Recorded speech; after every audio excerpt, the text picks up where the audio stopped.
नमस्कार मित्रांनो, शुभविवाह मालिकेच्या आजच्या भागामध्ये आता भूमी सकाळी उठलेली असते आणि पहाटे उठून अंघोळ वगैरे करून ती देवाला दिवा लावण्यासाठी पहाटे लवकर उठून देवाला तेल घालून ती दिवा लावण्यासाठी आलेली असते.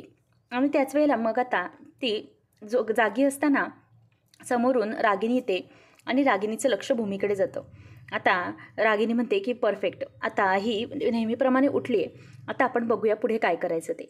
आता रागिनी तिच्या माणसाला फोनवरून इन्स्ट्रक्ट करत असते की भूमी आता उठली आहे, ती देवघरात आहे, सकाळचे दिवे वगैरे लावते ती, त्यामुळे आता बरोबर तिच्यावर लक्ष ठेवायचं.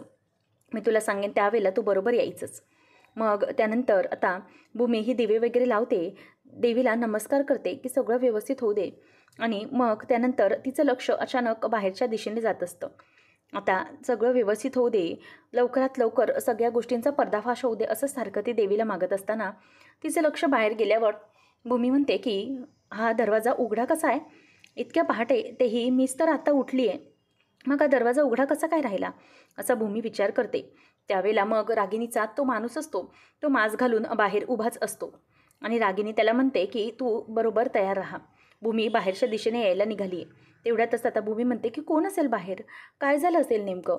म्हणून आता भूमी बाहेर येते आणि बाहेर आल्यावर मनू तू आहेस का बाहेर, तू उठली आहेस का लवकर आज, असं म्हणून आता भूमी बाहेर येते आणि इकडे तिकडे बघते. त्याच वेळेला मग ती म्हणते की कोणीच नाही आहे, कदाचित चुकून दरवाजा उघडा राहिला असेल, कोणीतरी गेलं असेल की काय, असं म्हणून भूमी आता मागे वळून जाणारच असते. तेवढ्यातच रागिनी तिच्या माणसाला सांगते की चल तुझा प्लॅन आता एक्झिक्यूट कर. आणि त्याच वेळेला मग आता भूमी मागे वळून बघत असताना तो माणूस हा भूमीच्या चेहऱ्यावरती पटकन तो स्प्रे मारायला सुरुवात करतो आणि तिला बेशुद्ध करायला सुरुवात करतो. त्यावेळेला भूमी म्हणते की कोण आहे कोण आहे, असं म्हणून ती ओरडणार. तेवढ्यातच ती बेशुद्ध होऊन पडलेली असते आणि मग तो माणूस हा भूमीला किडनॅप करून घेऊन चाललेला असतो.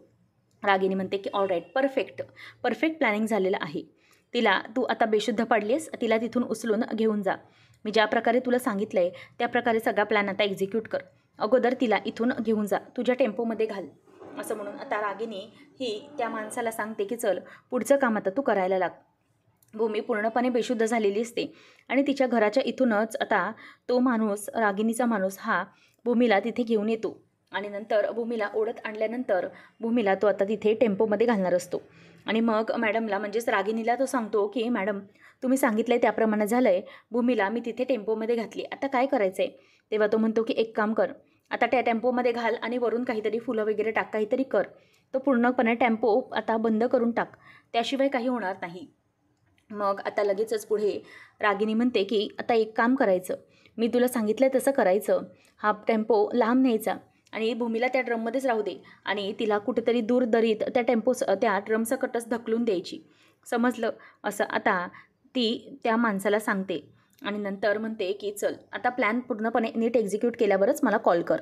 आणि मग भूमी गेल्यानंतर रागिनी खुश होत असते की चला फायनली मी जे काही करायचं होतं, जे ठरवलं होतं ते ठरलंच.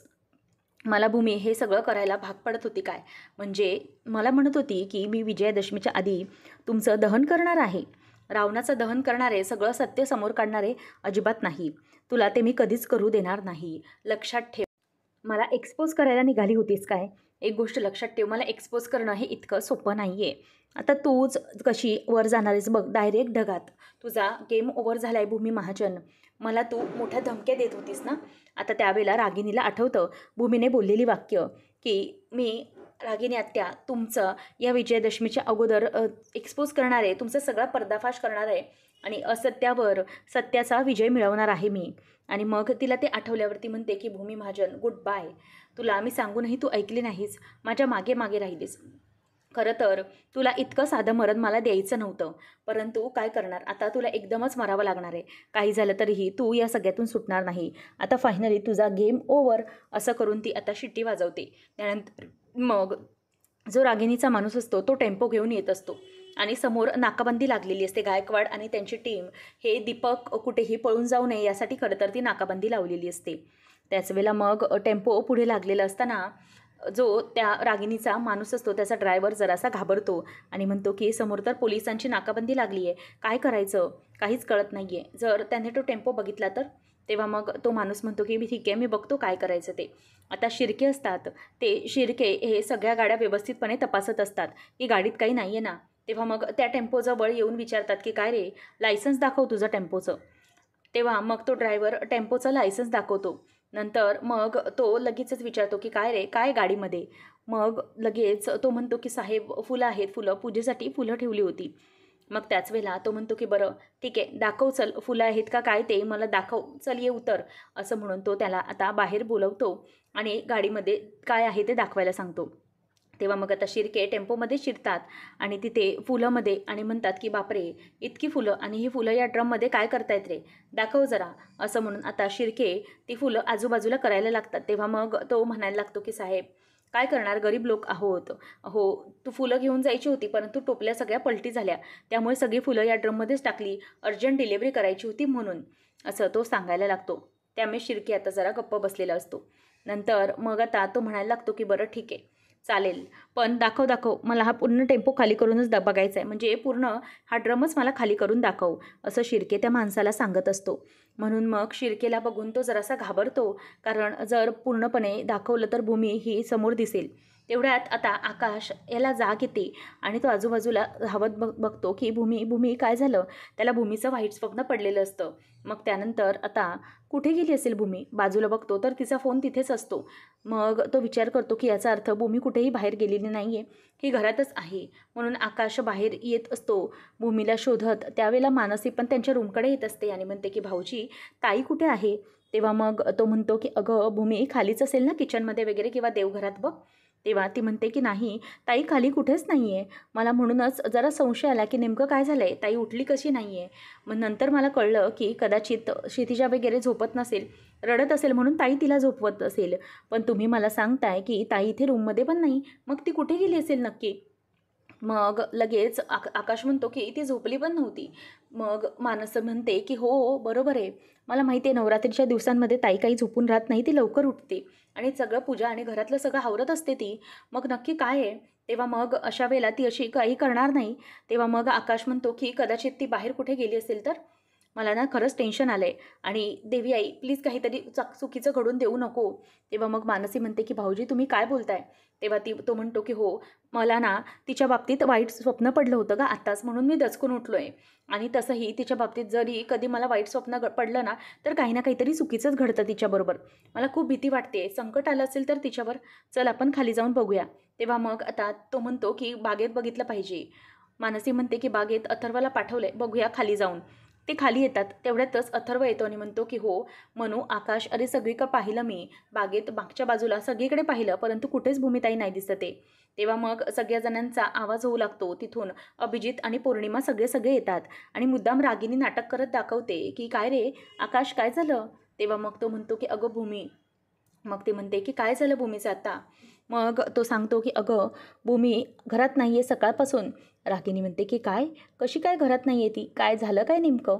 तेव्हा मग आकाश म्हणतो की काहीच कळत नाही आहे. मी सकाळी उठलो तर भूमी शेजारी नव्हती, खाली येऊन पाहतोय तर भूमी इथेही नाही आहे कुठे. नक्की कुठे गेली असेल ती? तेव्हा मग मानसी म्हणते की कदाचित जर आकाश भाऊजी तिला कोणी किडनॅप केलं असेल तर खरंच मला खूप टेन्शन येतं आहे, असं ती बोलून दाखवत असते. नंतर मग आता इथे बलदेव आणि पौर्णिमा पण हे सगळं बघत असतात. त्यांनाही काहीतरी विचित्र घडतंय असंच वाटत असतं. त्यानंतर मग आता इथे अथर्व म्हणतो की आणखी कुठे बघायचं आपण, तिला काहीच कळत नाही आहे. मग त्यावर अथर्व म्हणतो की अरे आकाश, कदाचित तिला काही लीड मिळाली नसेल ना पोलिसांकडून, म्हणून ती बाहेर पडली नसेल ना कसला शोध वगैरे घ्यायला.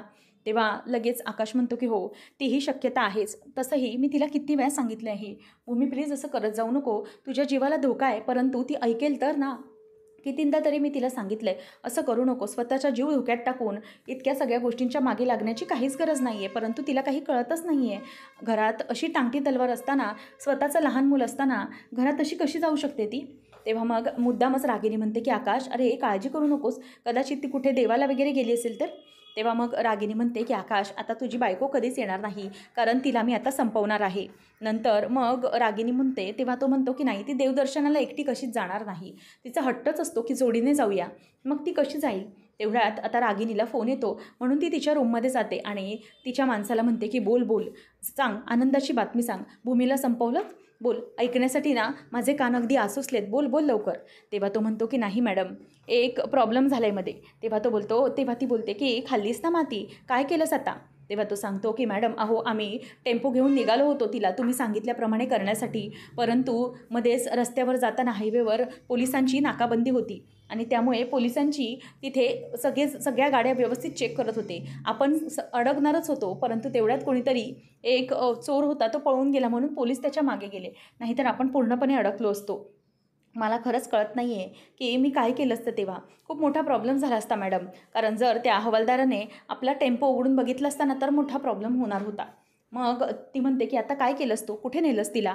तो म्हणतो की मॅडम आपल्या गोडाऊनवरच आणलं.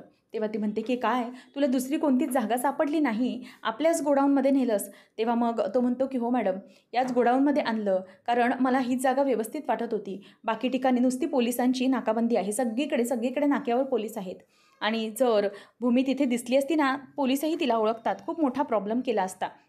आता तिथेच तिला ठेवली आहे. मग ती सांगते की बरं ठीक आहे, तिला तू तिथे ठेवली आहेस ना, आता एक काम करायचं, आता तिथल्या तिथे गोडाऊनमध्येच तिचा गेम संपवून टाकायचा, तिथेच तिला मारून टाक आणि मग पुढे तिच्या त्या बॉडीचं काय करायचं मी नंतर तुला सांगते. आत्ताच्या आत्ता तिला संपवायची, क्लिअर? जर ती जागी झाली ना तर मात्र खूप मोठा धोका निर्माण आहे, त्यामुळे तू तिला संपव. तेवढ्यातच आता जो माणूस असतो तिचा तो येतो आणि भूमीला ड्रम बाहेर काढायला फुलं बाजूला करणार. तेवढ्यातच भूमी आता ड्रममधून उभी राहते आणि मग तो म्हणतो की तू, तेव्हा मग म्हणते की हो तूच इथे आणलंस ना मला. मग तो म्हणतो की तू हात सोडला कसा? ती म्हणते की जेव्हा मी शुद्धीवर आले तेव्हाच मी हळूहळू हात सोडायला सुरुवात केली होती. तुला काय वाटलं तू मला असा इथे येऊन येशील गपचूप आणि मी गपचूप बसणार? तेव्हा मग आता भूमी ही त्याला जोरात ढकलते आणि स्वतःही ड्रम खाली पाडून घेते आणि त्या ड्रममधून ती आता बाहेर पडते. तेव्हा मग तो माणूस खाली पडलेला असतो. भूमी म्हणते की मला माहिती आहे तू मला किडनॅप केलं आहेस ना सकाळी सकाळी, मला कळतं आहे ते सगळं, आणि हो तू रागिणीचाच माणूस आहेस बरोबर ना? तेव्हा मग तो असा चेहरा जरा बदलतो आणि म्हणतो की नाही मी कोणा रागिणीला ओळखत. तेव्हा ती म्हणते की अरे तुझा चेहराच सांगतोय तू रागिणीचाच माणूस आहेस म्हणून, तुझा चेहरा बघ कसा पडला होता. एक लक्षात ठेव, ती रागिनी पटवर्धन एक्सपोज होणारच आहे आणि तू पण एक्सपोज होशील, लक्षात ठेव. काही झालं ना तरीही रागिनी पटवर्धनला मी सगळ्यांसमोर आणणारच आहे, तिची हालत होणार आहे, पण तू बघ काय होणार तुझं ते. त्यावेळेला मग आता भूमी त्याला ढकलत ढकलत चाललेली असते, परंतु तोच तिला जोरात एक धक्का देतो आणि तेवढ्यातच तिथे बाजूला एक खांब असतो, म्हणजेच एक दांडूक असतं. ते दांडकाने भूमी पायाने त्याच्या मारण्याचा प्रयत्न करते, परंतु तो एकदा मार खातो, परंतु दुसऱ्यांदा ते काठी तो पकडतो आणि बाजूला फेकून देतो.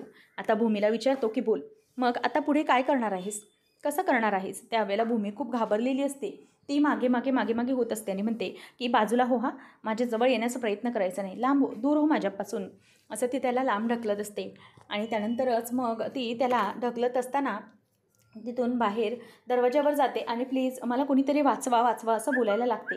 तेवढ्यातच ती दरवाजा आपटत असताना तो माणूस मागून येतो आणि भूमीच्या डोक्यात तीच काठी घालतो आणि ती आता जोरात मार लागल्यामुळे तिथेच खाली कोसळते आणि तिथेच पडते. पुन्हा एकदा भूमीला मार लागल्यामुळे ती तिथल्या तिथे बेशुद्ध पडलेली असते.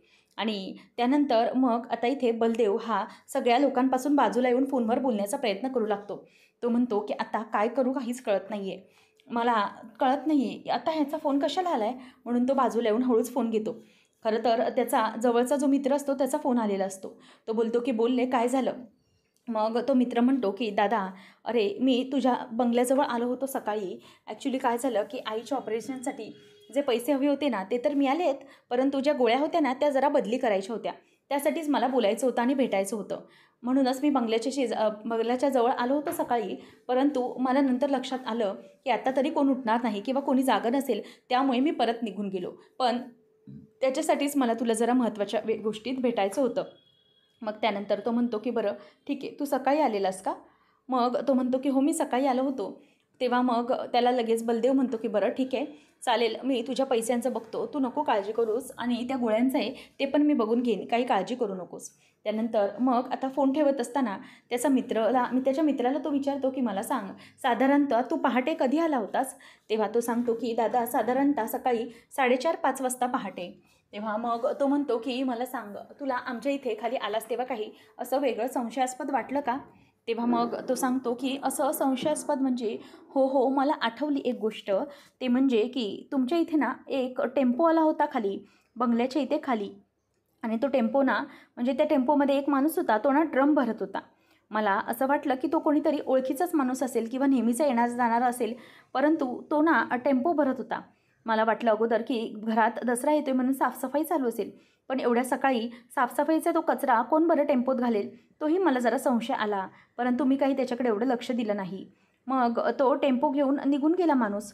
मी इतकं काही त्याला विचारलं नाही. त्यानंतर मग आता बलदेवच्या लक्षात येतं की कदाचित भूमीला त्याच टेम्पोमध्ये किडनॅप करून ड्रममध्ये घालून घेऊन तर गेले नसतील ना.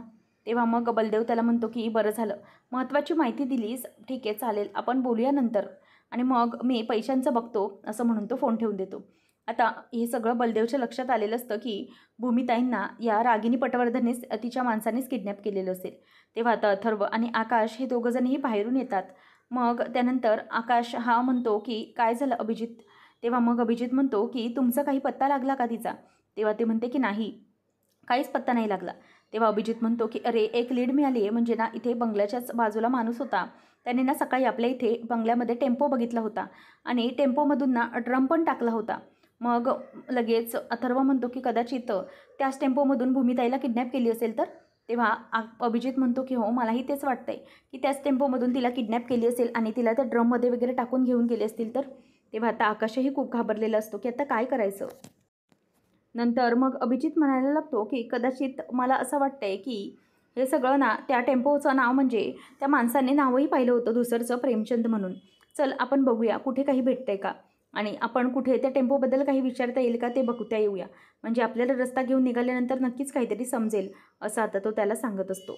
नंतर मग भूमी पुन्हा एकदा बेशुद्ध असते आणि ती बेशुद्ध अवस्थेतच असताना रागिनीचा माणूस बोलायला लागतो की आता मी काय करू, हिला मारू की काय करू, कारण रागिनी मॅडमचा हुकूम आहे की हिला इथेच मारायची, आणि जरी हिला बाहेर घेऊन ढकललं तरीही कसं करणार, आणि हिला इथे मारून आता ड्रममध्ये ठेवलं तर काय करायचं, कधी काय करायचं ते कधी सांगणार आहेत, असं त्याला टेन्शन येऊ लागतं. पुढच्या भागामध्ये आपण पाहणार आहोत की आता आकाश, अथर्व आणि अभिजित तिघंही निघालेले असतात आणि भूमी कुठल्या तरी ठिकाणी जिथे तिला पत्ता आहे त्या ठिकाणी आपण बघूया वाटल्यास. म्हणूनच आता अथर्व हा आणि दोघंही उतरतात. तेव्हा मग आता आकाश आणि अथर्व हे दोघंजणही खाली उतरलेले असताना तिथून बाजूने बलदेव जातो आणि त्यानंतर बलदेव पुढे येत असताना त्याला समोरच तो टेम्पो दिसतो, जे त्यानं मित्राने सांगितलेलं असतं की निळ्या कलरची बॉर्डर होती आणि टेम्पोवरती प्रेमचंद असं लिहिलेलं होतं. मग आता त्यांना टेम्पोच्या दिशेने ते पळायला लागतात. अभिजित सांगतो की आकाश कदाचित हाच टेम्पो असेल, आपण या गोडाऊनमध्ये शिरूया. म्हणून आता ते त्या गोडाऊनमध्ये शिरतात तिघंजणही. त्यावेळेला मग आता आकाशला कोणीतरी तिथे लपल्यासारखं दिसतं. ए कोण आहे रे, तो कोण आहे, बाहेर निघ, असं आकाश ओरडायला लागतो. त्यावेळेला आकाशच्या हातावरती आता तो त्या काठीने असं मारायला लागतो. त्याच वेळेला मग अथर्व पण त्याच्या मदतीला पटकन धावून जातो आणि तो त्या काठीनेही त्यांना मारण्याचा प्रयत्न करायला लागतो. मग त्याबरोबर अभिजित हा त्या माणसाला धरतो आणि म्हणतो की आकाश मी पकडले त्याला, तू भूमीला शोध जा, भूमीला शोध. आकाशच्या हाताला लागलेलं असतं, परंतु आता आकाश भूमी भूमी असा आवाज देत त्या ड्रमपर्यंत जाऊन पोचतो आणि भूमी असं करून तिला ओरडत असतो. त्याच वेळेला आता भूमीला तो तिकडे बघतो आणि त्या बॉक्सच्या मागे भूमीला लपवून ठेवलेलं असतं. आता त्याच वेळेला भूमी बेशुद्ध असते आणि आकाश भूमी प्लीज उठ असं तिला म्हणत असतो आणि ती खूपच घामाघूम असते. आता आकाश नेमकं भूमीला कसं वाचवणार, की त्या किडनॅपरने भूमीला काही केलेलं असणार का, हे पुढच्या भागातच पाहायला मिळेल. अशाच मालिकांचे अपडेट जाणून घेण्यासाठी आजच आपल्या चॅनलला सबस्क्राईब नक्कीच करा. धन्यवाद.